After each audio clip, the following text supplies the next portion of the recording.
señala, me apuntan con el dedo, susurra a mis espaldas y a mí me importa un bledo. ¿Por qué será que soy distinta a ellos?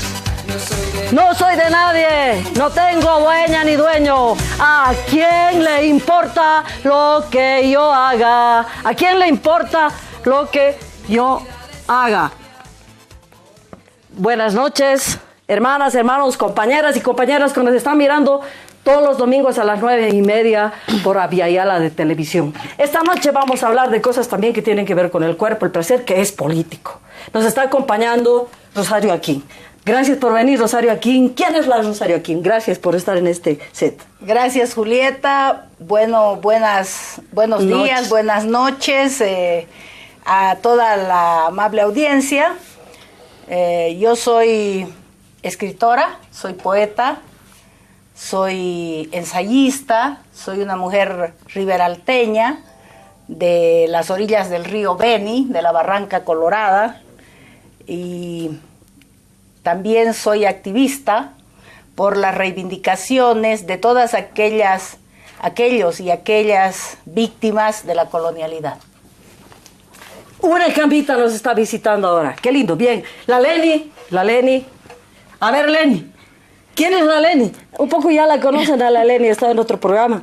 Sí. A ver, amplianos el conocimiento de ti, Leni.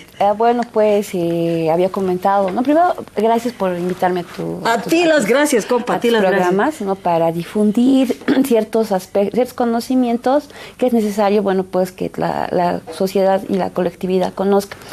Bueno, la pregunta, ¿quién es la Leni? Había dicho que soy abogada, ¿no? Pero algo que estaba por ahí guardado era de que, bueno, pues concluí la carrera de sociología, ¿no? Hace varios años.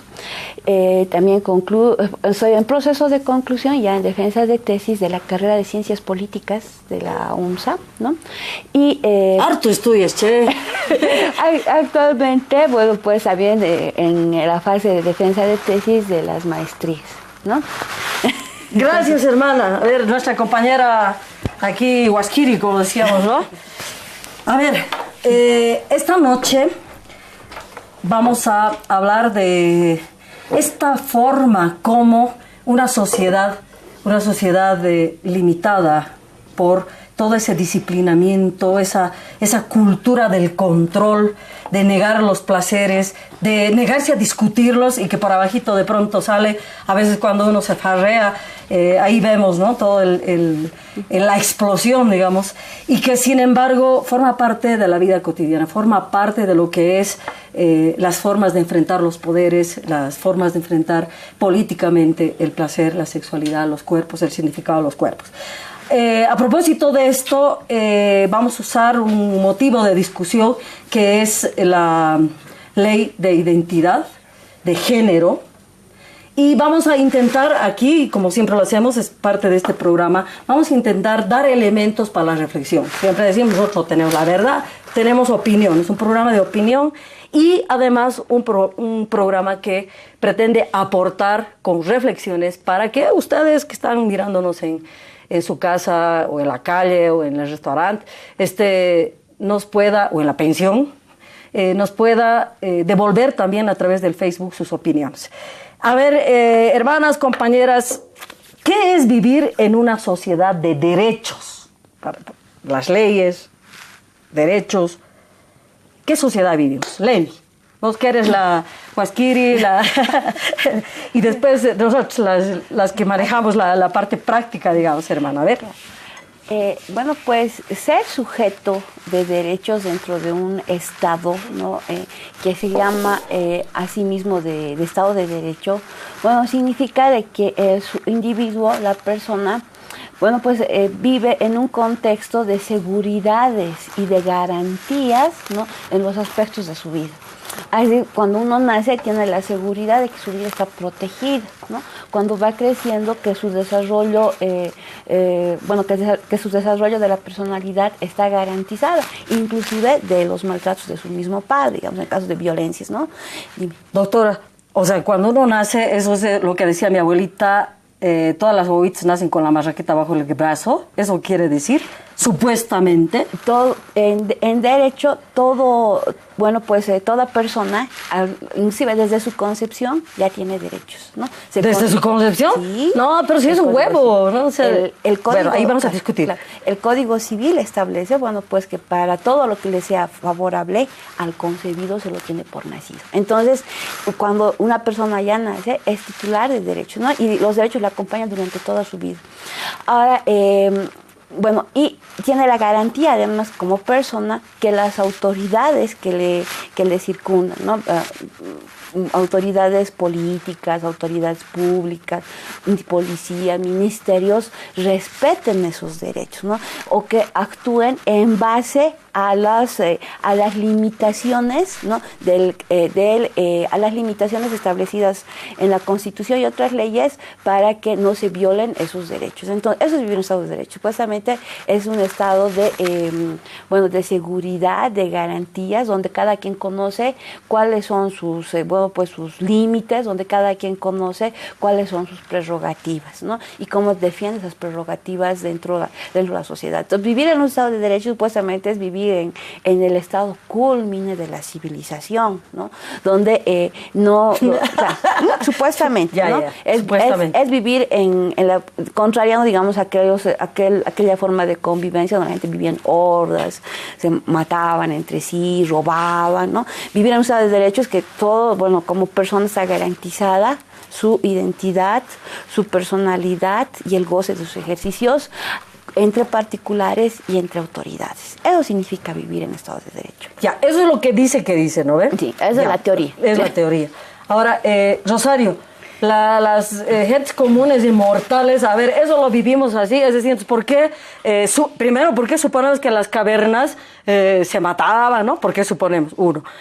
Dos, ¿será que nos está garantizando? ¿Para qué luchamos, no? ¿Para qué la gente hace revoluciones? A ver, Rosario. Eso es mitología. Vivir en un estado de derecho significa reconocer el poder y reconocerse parte de la dominación en complicidad. Porque no es posible la dominación y el ejercicio de poder por parte de un Estado si tú no eres cómplice de ella. Entonces, vivir en un estado de derecho significa aceptar que somos criaturas inferiores, que somos hordas, que nunca maduramos y que por lo tanto necesitamos tutorías hasta el fin de nuestros días. Esa tutoría paternalista, patriarcalista, se llama Estado. El Estado no es una entelequia divina mandada por los dioses desde el planeta Urano. El Estado es una invención accidental de las sociedades. Y por lo tanto, como invención accidental, ¿por qué accidental? Porque no todas las sociedades han vivido con Estado. Nuestras culturas ancestrales son un ejemplo muy claro de lo que es la autodeterminación de los pueblos y de la ausencia de Estado en sus formas gubernamentales de vivir, de compartir, de relacionarse con el mundo, con el entorno, con la naturaleza. Entonces, aceptar vivir en un estado de derecho, además, es aceptar que los cuerpos van a ser administrados desde el poder a partir de las normas que son esencialmente coercitivas. Es aceptar que la administración de ese Estado va a entrar hasta la microfísica del poder que tiene que ver con lo más profundo de mí, que inclusive son mis genitales. Es aceptar el ingreso de esa mano negra hasta los niveles de lo que Julieta llama las pulsiones eróticas, las pulsiones deseantes de los sujetos. Yo personalmente no creo en los estados de derecho, porque creo en la potencia social, creo en la capacidad de resistencia de los pueblos, creo que lo peor que le ha pasado a este proceso de cambio ha sido precisamente afiliarse en su artículo 1 al Estado de Derecho, que nada tenía que ver con el proyecto descolonizador y despatriarcalizador. Esa trampa en la que ha caído este proceso es lo que hace que no vaya ni para atrás ni para adelante. Una consecuencia de esa trampa es precisamente lo que está ocurriendo con las leyes como el aborto, con las leyes como las leyes de identidad, que tienen en su sustrato el ninguneo de la otredad, es decir, la conversión de lo otro de manera profundamente colonial en animalidad. O sea que está por demás el Estado, hermana. O sea No, que, a ver, ¿qué lo es? Lo que yo veo aquí es que la compañera... Cortito para luego seguir la discusión, te doy después la palabra, claro, Leni. confunde, digamos, una función del Estado con la facultad de legislar. Entonces, el Estado... es que es distinto, ¿no? El Estado produce leyes y las leyes, ¿no?, van a definir el sentido de los gobernantes, ¿no? Entonces, si tenemos gobernantes que defienden, ¿no?, la colonialidad, las sociedades adultistas, sexistas y machistas, por mucho de que cambiemos de forma al Estado, las leyes van a seguir teniendo ese sentido. Entonces, el concepto de ley es bien interesante manejar, porque la ley es la voluntad de la clase dominante. Entonces, entonces, ¿quién maneja el Estado? Son las personas dominantes. Ahora, si otro tipo de personas, ¿no?, con otras percepciones manejaran el Estado, podemos tener otro tipo de leyes, ¿no? Don Evo Morales es dejaremos que siga la ley. No, entonces, y es más, el sentido filosófico, ontológico de una ley, ¿no?, se revela por el interés, por el deber ser que define el legislador. Yo quiero que las cosas, yo quiero, digamos, que a cualquier persona que le muerde un animal, ¿no?, su dueño ingrese a la cárcel. Eso no había, lo ha definido el legislador. Entonces, esa voluntad de definir y de ingresar a lo subjetivo de las personas está por parte del legislador. Desde mi punto de vista, el Estado de Derecho es un mal necesario, ¿no? Pero la situación es quién define la ley, ¿no?, y quién define los conceptos que están dentro de la ley, donde se encuentra ahí el relativismo, la inconformidad, ¿no?, respecto a la población. Listo, ya ahí estamos poniendo los conceptos, que serían las cartas sobre la mesa, para continuar discutiendo el Estado de Derecho, el Estado plurinacional, las relaciones de los poderes y una ley que, ha estado todo este tiempo bastante cuestionada y que además el Tribunal Constitucional ha metido su cuchara. Eso lo vamos a seguir discutiendo. No nos deje, pues. Ya volvemos con el pueblo en la piel.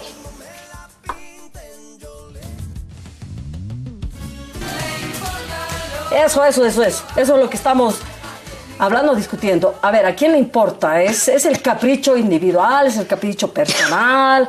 ¿Cómo nos entendemos? Entonces, estamos discutiendo si el Estado de Derecho será lo mejor, no será lo mejor. ¿Qué es lo que ha pasado? Yo te había cortado también, Rosario. ¿Qué ibas a decir sobre, no sé, estaba diciendo Don Evo Morales? Bueno, a ver, dale, adelante. Bueno, ella decía, el tema del Estado es el tema del legislador.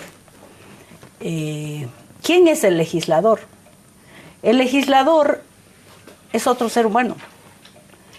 No hay una monstruosidad detrás del Estado, ni hay un gran leviatán, ni hay un ser divino. ¿Qué es leviatán, hermana? El monstruo, ¿no? El Estado como monstruo, esa cosa que no te podés acercar, esa cosa que no podés destruir, esa cosa que la sentís como si sin ella no pudiera ser. Las culturas que nos anteceden, sobre todo las 36 naciones que han sido reconocidas en nuestra Constitución política, nos demuestran claramente que no tuvieron Estado. Las civilizaciones amazónicas y las civilizaciones andinas fueron intergubernamentales, fueron confederaciones de pueblos y se administraban muy bien. Y hoy, en pleno siglo XXI, se siguen administrando muy bien, porque el Estado, por ejemplo, no llega a muchos lugares de mi zona, por ejemplo, ¿no? Hay muchísimos pueblos y naciones que no están conectados con el Estado. Entonces, pensar que el Estado es algo inmanente, algo que está presente y que es imposible de pensar la vida humana sin él, es una falacia, es una ficción. ¿No es cierto? Bueno, ahora, ¿y cómo lo identificas aquí en el actual Estado plurinacional y cómo estamos viviendo? Yo lo que pienso es que la tragedia de este proceso de cambio, Julieta, es que no se ha podido concretar el Estado plurinacional. ¿Y por qué no se ha concretado? Justamente porque hay una superposición de paradigmas al mismo nivel que el del Estado plurinacional, que no se pueden comer juntos. Porque no podés vos, por ejemplo, vivir en un Estado unitario, que es el primer paradigma, cuando sos plurinacional. No podés vivir en un Estado de derecho cuando tu bandera de lucha es la descolonización y la despatriarcalización, que son dos banderas de lucha que van en contra del Estado de Derecho, que es imperial.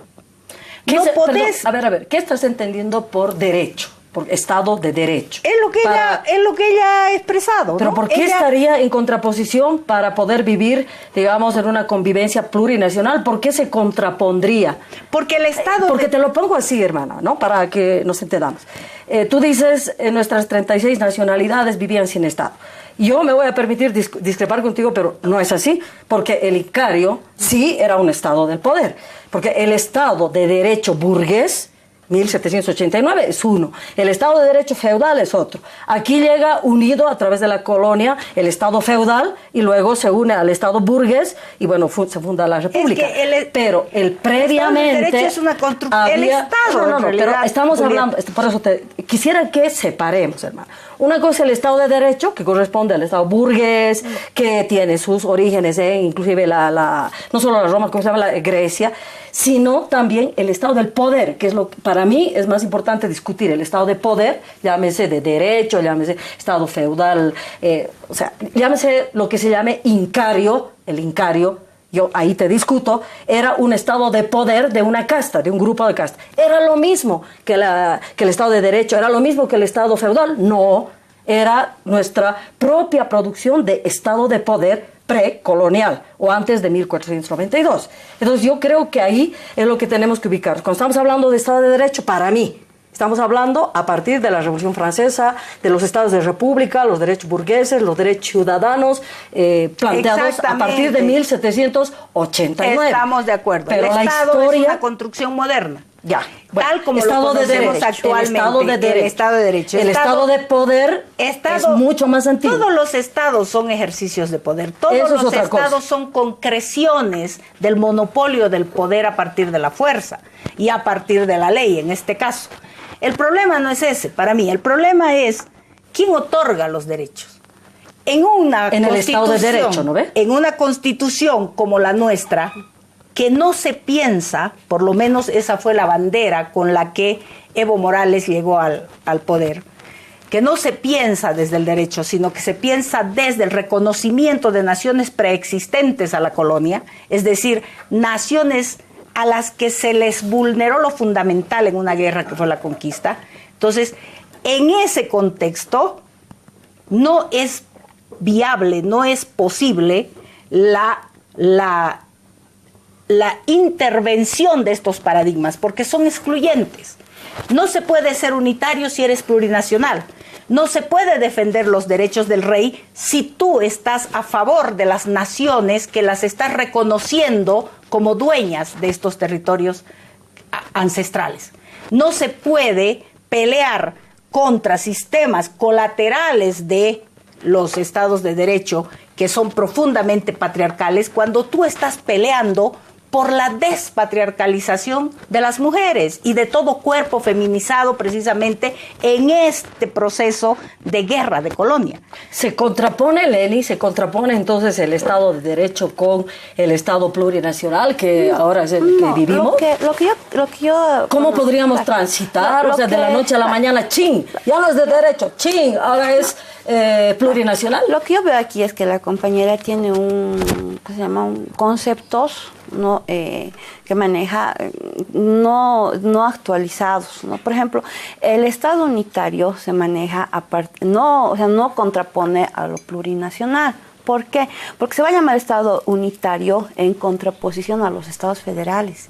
Es decir, que manejamos un tema de centralización, ¿no? De administrativa. Y lo plurinacional no significa de que un estado se va a partir por naciones, ¿no? Porque hay naciones inclusive sin estado, ¿no? Y hay estados, un estado que tiene distintas naciones. No es que es que son los conceptos distintos. En aquí si se habla de un estado unitario es porque se mantiene la unidad territorial, ¿no? Pero una nación no significa que son unidades territoriales distintas ni separadas, sino que confluyan a la conformación de una masa superior, o sea, si así se quiere entender. Entonces, lo unitario con lo plurinacional no hay contradicción. ¿Qué se va a entender por plurinacional, no? Por el concepto de plurinacional. Para comenzar, el concepto de plurinacional no nace con Evo Morales, es una teoría que viene inclusive de Estados Unidos, ¿no? No es una teoría, perdón. Dejaremos hablar. En el sentido, ¿no? De que dado, digamos, de que confluyen dentro de un mismo espacio territorial, en un mismo tiempo determinado, distintas personas con creencias y valores distintos. Entonces, ¿qué se le hace? Eliminar el valor que no corresponde, no, sino más bien darle tolerancia. Entonces, lo plurinacional nace a raíz de eso, dar la tolerancia y darle el espacio para que, pues se desarrollen las culturas y las culturas que, pues que representan cada nación. Eso es lo que se quiere entender, ¿no? Ahora sí, lo que se quiere entender en la nueva Constitución. Y el tema unitario es el tema especialmente de manejo administrativo de territorio, que es una cosa muy distinta, ¿no? A ver. Aquí nos tienen un chenco y lo iremos desarmando, ¿no? Porque el objetivo también es de analizar la ley de identidad de género y cómo el Tribunal Constitucional se ha permitido rechazar una parte sí, una parte no, y estamos hablando ahí del Estado de Derecho. A ver, en un minutito, 2 minutitos que tenemos para concluir este bloque, Rosario, ¿por qué así, cortito? ¿Por qué lo plurinacional y lo unitario para ti son excluyentes? Porque ahí no nos ha quedado claro. Porque lo unitario es un proyecto asimilacionista, fue el proyecto del 52. Los pueblos indígenas del Oriente, en la marcha famosa del 90, lo que demandaron precisamente fue su inclusión. ¿Por qué su inclusión? Porque estaban ninguneados. Porque estaban ninguneados por el proyecto integracionista de la nación boliviana. Pero todas las 36 naciones no se sienten bolivianos, porque vienen de otra matriz cultural desconocida por el mestizaje, por la blanquitud mestiza boliviana. Entonces, ese proyecto de la Revolución del 52 es el que ha sido depuesto por las luchas sociales, por las luchas largas de estos pueblos. No tiene nada que ver con un proyecto estadounidense, ni mucho menos, ¿no es cierto? Sino que deviene de una memoria larga, de una memoria media y de una memoria corta que finalmente se ha hecho carne en lo que ha sido la Constitución Política del Estado, la Asamblea Plurinacional, el reconocimiento de todas estas naciones, etc. Ya. Cuando estamos hablando de Estado-Nación, que se fundó en el 52, estamos hablando de un proyecto de poder de burgués, ¿no? Homogenizante, colonizado, por supuesto colonizado, pero fundamentalmente de la burguesía nacional. Me parece que, dentro de lo que ustedes están diciendo, compañeras, y nuestra opinión como feministas comunitarias, el Estado plurinacional, la existencia pluriversa y la unidad de esa pluriversidad de existencias no es contrapuesto. Es bipolar pensar que lo diverso no puede tener una unidad, ¿no? Yo creo que ahí hay que reflexionar. Respetamos los puntos de vista, pero hay que reflexionar que no es que necesariamente porque se está buscando la unidad o lo unitario, el caminar unitario, ya estamos hablando de Estado-Nación. No, creo que ha sido superador, lo pluri es superador, pero todavía no lo estamos concretando. Ahí sí estamos de acuerdo, que no se está concretando estas diversidades en el mismo plano, en el mismo equilibrio, en la misma unidad recíproca, en una comunidad de reciprocidades y armonías. Eso sí que todavía estamos ahí pataleando, y eso es parte de las discusiones. No nos deje, ya, ahora sí, lo que hemos prometido, la ley de identidad sexual, perdón, pero no de identidad sexual. La ley de identidad de género, ya me estoy chispoteando aquí. La ley de identidad de género y las opiniones del Tribunal Constitucional. Estamos con el pueblo en la piel, hablando de identidad de género por la vía ya la televisión. No nos deje, ya volvemos. Ya volvimos, aquí estamos. Estamos con el pueblo en la piel, hablando, discutiendo ahora, sí, de una parte también que forma parte, evidentemente, la piel de nuestros cuerpos. Rosario, tú que te he visto ahí como activista de toda esta discusión sobre las sexualidades, ¿has participado, no has participado? ¿Cómo has mirado esto de la ley de identidad de género, los grupos que se han formado para proponer? Después, al último, han aparecido paracaidistas, ¿no? Que son quienes ahora aparecen por la tele. No sé, a ver, ¿qué tal vos, hermana? Bueno, yo pienso que la demanda de la ley de identidad de género para quienes luchan de cara al Estado, obviamente, porque hay varios escenarios de lucha. El mío no es de cara al Estado, obviamente. A mí no me interesa el Estado. Pero hay grupos que sí les interesa el Estado, que creen que el Estado va a resolver parte de sus reivindicaciones, y pienso que ese es el caso de los que están peleando la ley de identidad de género. Para la comunidad trans es una ley de larga data, ¿no? Más de 40 años me parece que el colectivo está peleando esta ley.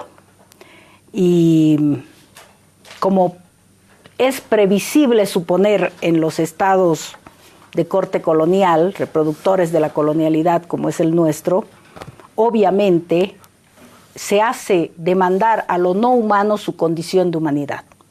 Eso es lo que le va a conceder la ley a estas personas, eso fue lo que les concedió. Perdón, y no eso entendí. fue lo que les ha negado actualmente. A ver, no entendí eso de no humano, lo humano. A ver, ¿qué te está La colonia, ¿qué fue lo que hizo? Fue convertir a los pueblos, a las gentes que estaban en este lado del hemisferio, en no humanos, en animalidad. Entonces los estados coloniales lo que hacen es reproducir lo mismo, pero de otra manera. Entonces, que yo demande mi derecho a ser humano es pues profundamente colonial. Eso es lo que están haciendo los TLGBs. Pero no son los únicos, ya lo hicieron las mujeres, ya lo hicieron los indígenas. Entonces, cuando uno le demanda al Estado, ¿qué le estás demandando? Papito, reconóceme. Y obviamente está bien, tú crees en que tu papito te va a reconocer y te va a conceder los derechos que le concede a todos de su humanidad. Como nunca en Bolivia hemos visto las limitaciones de ese Estado colonial hoy. Y lo hemos visto a través de sus representantes. Porque ¿cómo es posible, y eso tiene mucho que ver con las democracias coloniales, cómo es posible que un puñado de 9 personas defina la existencia de todo un colectivo y lo que eso va a implicar como existencia? Y lo hace no solamente con ellos, quizás lo más grotesco que estamos viendo es con ellos. Y lo vemos porque son cuerpos realmente enviados al limbo, enviados a la nada, a la nadidad, ¿no es cierto? Pero también podríamos hacer el mismo análisis con lo indígena y con las mujeres. La pelea de colectivos más antiguos, como la lucha de las mujeres o de los pueblos indígenas, nos muestra que hasta el día de hoy no se ha conseguido que el Estado les dé un rango de humanidad a todos estos grupos. Entonces, ¿de qué se trata esto? Obviamente, en el caso de la ley de identidad de género, era una crónica de una muerte anunciada. Todo, bueno, por lo menos yo sabía que era una trampa lo que se estaba haciendo con esa ley. Personalmente no creo que los seres humanos deban demandar su reconocimiento como humanos. Los humanos somos y está, y punto. Nadie nos tiene que conceder nuestra condición de humanos, salvo las élites que creen que son dioses, ¿no? Y que tienen que ver con lo que es y lo que no es. Pienso que para los colectivos que creen en esa lucha, pues ha sido un tremendo fracaso. Creo que los ha llevado al punto cero. Creo que va a significar toda una reflexión respecto del lugar desde donde luchan y por qué lo hacen de esa manera. porque también, al igual que lo que hablábamos antes, la historia de la humanidad nos ha mostrado que los cuerpos disidentes en sus deseos, los cuerpos disidentes en sus afectos, siempre hemos estado a lo largo de la historia y nunca hemos necesitado papitos que nos reconozcan como hijos. Ok, a ver, entonces somos una sarta de giles, ¿no? Todos los que hemos luchado, o sea, las mujeres, decías, ¿no? Una sarta de giles, los indígenas, porque andamos pidiéndole así al papito Estado que reconozca. Yo creo que ahí es importante diferenciar lo que es una sociedad que nosotras y nosotros heredamos. O sea, no es capricho individualista o individual al cual tú llegas y dices, bueno, fui una soncera esto, yo puedo manejarme, yo puedo hacer lo que quiera y me niego al Estado, pero el Estado sigue existiendo, el agua, la luz, no me la pongo yo, los impuestos los pagamos y si no pagas entras a la cárcel, bueno. Entonces, los de cuello blanco no entran a la cárcel, pero la gente común y corriente tenemos que vernos con esas realidades de un Estado del poder que se estrella contra nuestros cuerpos, contra nuestras realidades cotidianas, contra nuestras guaguas, contra nuestras vidas. ¿Ya? Y como humanidad hemos desarrollado movimientos sociales que nos permitan enfrentar y disputar. Porque, sí, como tú decías, el papito está, no es un papá, no es un caballero, no es un señor, son relaciones de poder que las aceptamos, pero que no se las rompe a partir de individualidades. De decir, yo me niego, no existe, listo, chao. Entonces, en ese caminar de la humanidad, los mortales, ¿no? Quienes nos enfrentamos a esto, Leni, tenemos que pelearla, disputarla, y disputarla en el terreno de las leyes, de las estupideces que escriben en las leyes, de los criterios en los cuales se aplican, de los aparatos que han... Porque nos estamos enfrentando a unas relaciones de poder y a aparatos de poder que no es yo quiero, me niego, chao, o mi grupo nos negamos y punto, ¿no? O sea, y que vamos a vivir tranquilas, sino que nos enfrentamos a relaciones de poder inclusive cotidianas. ¿Cómo entonces, para mí no somos giles los movimientos de nuestros abuelos, ancestrales, las sublevaciones indígenas que han hecho una propuesta, ¿no? A ese estado de poder colonial han hecho una propuesta. ¿Cómo lo ves tú esta disputa que hacemos también en el plano de las leyes, de la pelea por la letra? Claro. El tema es de que vivir en un estado, ¿no? Necesariamente, para articular tus derechos, tus obligaciones, para saber lo que es prohibido legal, se establece en la ley, ¿no? Entonces, asumido en esa maquinaria, en esa forma de vida, ¿no? Los movimientos sociales han solicitado a los distintos gobiernos, ¿no? Que se les reconozca sus reivindicaciones sociales, de acuerdo a sus solicitudes. La situación está de que el legislador, le reitero, define, ¿no? El legislador va a definir, con esa potestad que tiene de establecer la norma, define el deber ser, lo que es permitido y lo que es prohibido dentro de la sociedad. Ahora, en el tema de reivindicaciones, pues, ahora otra cosa es, ¿no? Que esas reivindicaciones hayan sido canalizadas de forma correcta y que el Estado no les haya hecho caso, ¿no? Otra cosa es que hayan reivindicaciones sin sentido y el Estado las promulgue. Entonces ahí viene mucho del monopolio del Estado. Y en el tema de identidad... Pero hay una cosa, ¿no? Lo que está diciendo Rosario, y ahí coincidimos, ha sido una estrategia por temas de burguesa, ¿no? La de decir, nosotros queremos los derechos burgueses. Porque esta propuesta de ley no ha surgido de una discusión, por ejemplo, cultural con los movimientos sociales, no, o sea, el grupito, además ONGs, que de monos, de copiones de lo que se está haciendo, en Estados Unidos, de lo que se está haciendo en Argentina, de lo que se está haciendo en Brasil, yo también quiero casar, quiero tener, ¿no? mi familia. Entonces, no se ha hecho una discusión como esta, por ejemplo, lo que vino a la compañera, son ustedes unos giles, no, ¿por qué vamos a ser giles? No, queremos discutir con las Bartolinas, queremos discutir con los hermanos campesinos, ¿por qué esto? ¿Qué es el género? ¿Qué es el cuerpo? Todo, que ahorita es un pasticho. Esa ley, como se ha presentado, que yo conversaba con algunos de las legisladoras y los legisladores decían, pero es lo que la comunidad propone. A ver, ¿de qué comunidad estamos hablando? ¿Qué intereses están? ¿Qué versiones de las discusiones? O sea, hay una reverenda confusión entre cuerpos y género, ¿no? O sea, manejan indistintamente, los conceptos están así inapropiadamente manejados y se está creando, en vez de favorecer a la profundización de la libertad, de la construcción de esta unidad de la diversidad y que las diversidades, distintas unidades, nos respetemos en equilibrio, en reciprocidad, en armonía.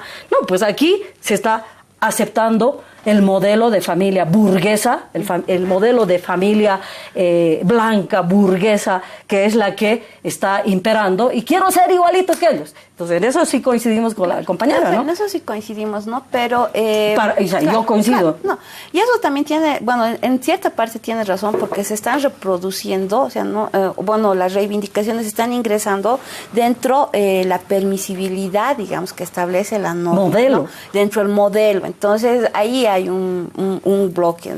Pero más que, o sea, eso también depende mucho de las personas que han demandado. No han hecho prevalecer sus intereses al momento que se estaba legislando, ¿no? O ha habido una ruptura de diálogos entre el legislador o están y los colonizados manejando conceptos bajados del queerismo, de todo lo que es lo LGBT y todo eso que está ahí. Esa es la otra explicación, digamos, que los legisladores no han tomado modelos extranjeros que no adoptan, o sea, que no son propios de de las necesidades sociales, de la particularidad de la sociedad boliviana. Entonces, ha habido una ruptura, por lo que se ve, ha habido una ruptura, pero aún así que sea ruptura, desde mi punto de vista, me parece un gran avance, ¿no? Porque a nivel histórico, o sea, desde 1825, todas las expresiones, que no estén acordes dentro del concepto canónico de la Iglesia de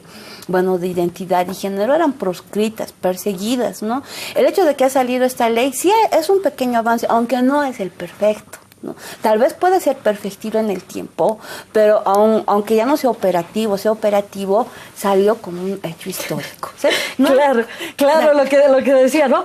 Habían sido humanos, no habían sido monstruos, ¿no? Y ahora están opinando. Listo, ahora los monstruos, ¿de quién le importa lo que yo haga? Pues estamos hablando, y hace rato que hablamos, y discutimos de igual a igual, política y lo que quiera. Compas, aquí estamos gente y jaques, como decimos. Un cachito, volvemos con el pueblo en la piel.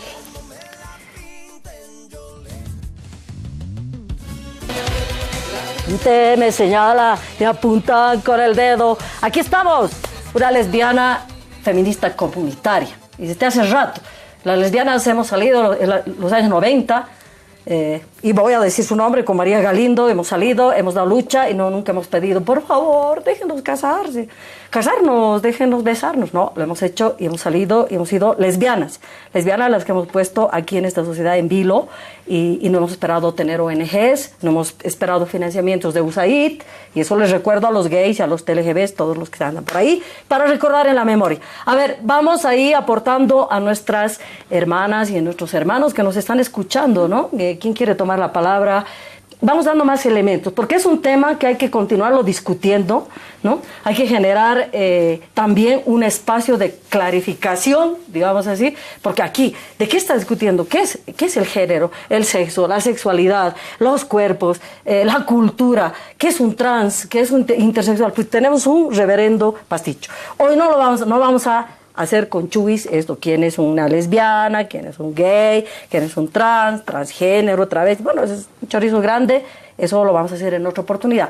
Pero aquí vamos a comentar la ley, el derecho, el Estado de Derecho, las leyes, el atrevimiento de un grupo de doctorcitos, ¿no? Que dice, esta parte sí, esta parte no, ¿quién se cree? ¿Quiénes se creen? ¿Ya? Y ojo que no estábamos de acuerdo en el planteamiento de esta ley, pero igual estamos discutiendo en un Estado de Derecho. ¿Ya? Y mínimamente pues, respeten sus reglas, ¿no? ¿O no? ¿Quién quiere tomar la palabra? Bueno, la Rosario. Yo pienso que no es privativo del grupo TLGB, o como se lo quiera llamar, el copiar cosas, ¿no? Yo creo que de lo que adolece este proceso de cambio es precisamente de no haber tocado absolutamente nada respecto a la colonialidad del saber. Es decir, no se ha reflexionado para nada toda la herencia colonial que está traslucida en todo el derecho de corte romano, de herencia romana, que no tiene nada que ver con nosotros. Entonces, que copien los TLGB pues es parte del paisaje, ¿no es cierto? Copiamos en todo. Nuestras academias no se han movido, no se les ha movido un pelo en 11 años respecto a la reproducción colonial del saber, absolutamente. Por otro lado, el Estado tampoco le ha interesado revolucionar el sujeto colonial. No se puede hacer revoluciones, sean armadas o sean pacíficas, sin revolucionar al sujeto. No puedes hacer una revolución con el viejo sujeto heredero de todo el proceso que antecede a estos 11 años, ¿no es cierto? Por eso es que también no va hacia ningún lado este proceso a nivel práctico. Por otro lado, ¿dónde podemos ver las limitaciones de ese Estado colonial? En todas las entrevistas que han habido y en todas las respuestas que esa gente ha dicho respecto al porqué de esa anulación de esa ley.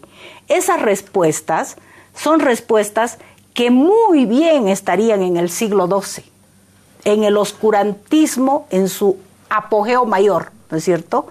Todas estas descalificaciones del otro humano, del otro singular, del otro digno, porque su dignidad precisamente radica en su singularidad, en su unicidad y repetibilidad.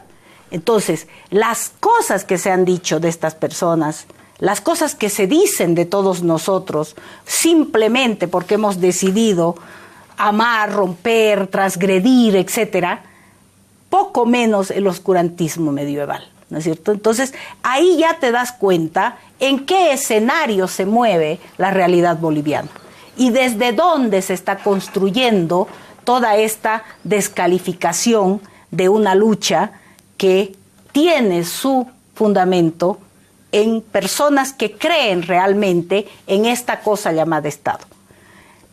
Tendrán sus motivos para creer en el Estado. Habemos otras gentes que no creemos en esas cosas y luchamos desde otros sitios. Perdón, ¿dónde vives? Aquí en La Paz. Y La Paz forma parte del Estado plurinacional.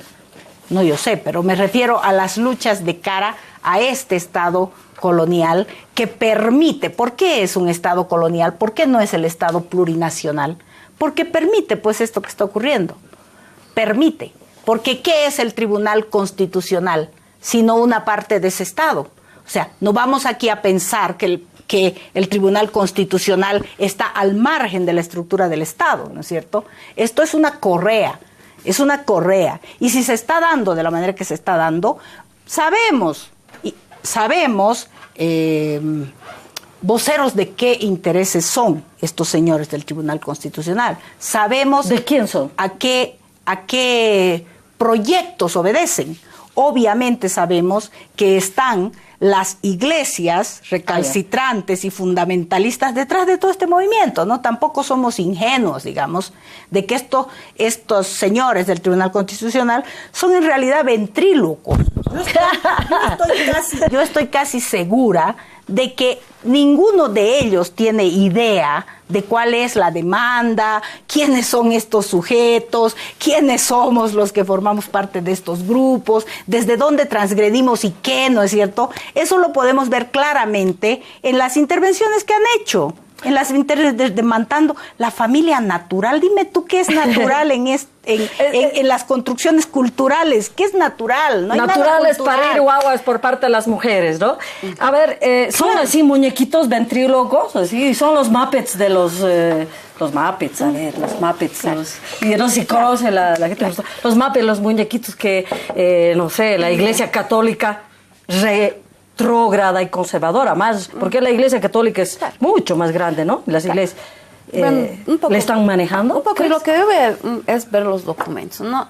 La Asamblea Legislativa aprueba la ley de género con todo el andamiaje del MAS, con sus 3/4 de aceptación, todo aquello, ¿no?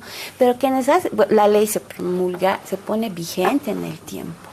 Pero los diputados de oposición, ¿no?, plantean el recurso abstracto de inconstitucionalidad. Error. Ha habido diputados de oposición que han apoyado. No es solo el MAS, ¿ya? No solo es el MAS. O sea, ha habido de oposición y hay un grupito que se ha opuesto. Claro, ¿no? De oposición. Pero yo veo más que el recurso de inconstitucionalidad se plantea a Sucre, casi un año de trámite, y dentro de Sucre los mismos colectivos, y eso está en la página de tribunal, presentan memoriales,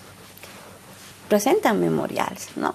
Entonces, ahí la pregunto, ¿no? Si... Pero, ¿qué quieres decir con que presenta memoriales? ¿Para qué? Para justificar, ¿no?, su postura y para defender la ley de identidad, ¿no? Entonces presentan los colectivos, presentan ONGs, presenta la misma iglesia sus posturas, ¿no? Entonces el Tribunal Constitucional, ante las posturas que le son conocidas, define pues la inconstitucionalidad de un parágrafo de toda la ley. Obviamente, porque en un principio toda la ley estaba cuestionada, pero solamente es un parágrafo el que se declara inconstitucional. Ahora, ¿qué se declara inconstitucional? Y ahí viene otra vez el análisis. ¿No se declara inconstitucional? Todo, claro, ese es el parágrafo, no es un parágrafo. Sí, tienes razón. Es el parágrafo 2, pero que es el resumen de todos los derechos. O sea, tienen derechos, pero no los tienen. Lo que se ve es de que es una norma que sale a la ley, pero que no puede ser operativa. Eso, no ustedes dicen todo, ¿no? Claro. Sale el concepto, pero no se va a operativizar. O sea, es decir, tenemos la ley ahí como una máscara, pero no la van a poder ejercer, ¿no? Entonces, ahí viene el peor, menos. Desde mi punto de vista, no es una ley operativa. Es el hecho que quiten el ejercicio de eso, de la persona que cambia de sexo en todos los otros derechos culturales, sociales, económicos, le vuelve inoperativo. Es como otras leyes que salen, no es la primera ley que sufre esto, ¿no? Por ejemplo, la ley de la violencia está bien. Ley de protección de víctimas contra delitos sexuales, el año 2000, ¿no? 2000 algo, salió, pero nadie la aplicaba.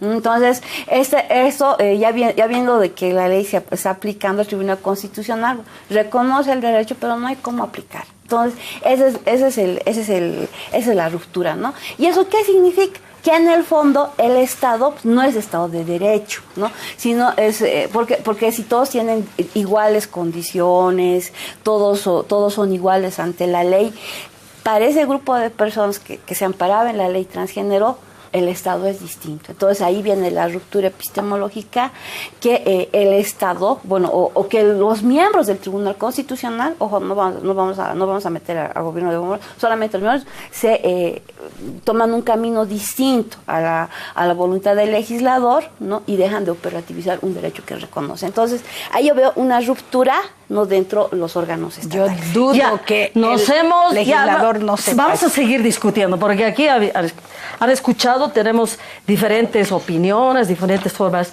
de pensar. A ver, lo que sí no podemos decir es que no ha cambiado nada, que sigue siendo colonial. No, pues aquí estamos, y no solamente es la presencia de cuerpos indígenas, o sea, la despatriarcalización, la descolonización, como nunca ha tenido procesos de reflexión. No hemos escuchado antes ni discursos, ni reflexiones, ni escritos antes de este momento, así con tanta vehemencia, con tanta profundidad. Nuestros hermanos cataristas, el Fausto Reinaga, ya desde los 30, desde los 20, con Guarizata, sí se empezó una discusión, pero es este proceso de cambio es el que va a propiciar esta discusión. Que el Estado es un monstruo de poder, son relaciones de poder, no se cambia de la noche a la mañana, Fucha, por favor apáguenmelo aquí, me están llamando, ya vamos a acabar. Este Estado este estado del poder, es lo que no ha cambiado, ¿no? Y todavía seguimos manejando relaciones de poder que tenemos que irlas cuestionando. No ha cambiado en tanto y cuanto estamos presos todavía de esas relaciones, pero que se está ampliando la base social de quienes queremos agarrar el poder como verbo, que en algún otro programa hemos hablado, y no las relaciones de poder jerárquicas. Estamos cambiando y estamos hablando de hacerlo. Hay que trabajar mucho más en la descolonización, porque no somos solo copiones, sino que estamos descolonizando también nuestros puntos de vista, y ahí nos ayuda esto que nos decía la Rosario, lo que nos dice la Leni, perdón que le estoy dando la espalda, lo que nos dice la Leni, ¿no? Ahí hay un Estado de Derecho, sí, no necesariamente estamos pensando. Y ojo, hermana, tú decías, se respetan en un Estado de Derecho desde la concepción. Naranjas, gente somos el momento que nacemos, ¿no? Entonces ahí hay que ir viendo, porque nosotros estamos peleando por la despenalización del aborto, y una cosa es una guagua, y otra cosa es un cigoto, y eso vamos a discutir, y ahí vamos a ser también muy firmes en esa discusión. Les esperamos la próxima semana, bueno, mañana lunes a las 11:30 hay reprise. Les esperamos la próxima semana, 9:30, y escríbanos pues al Facebook con El Pueblo en la Piel. La próxima semana la gente me pregunta, me apuntan con el dedo. ¡Chao!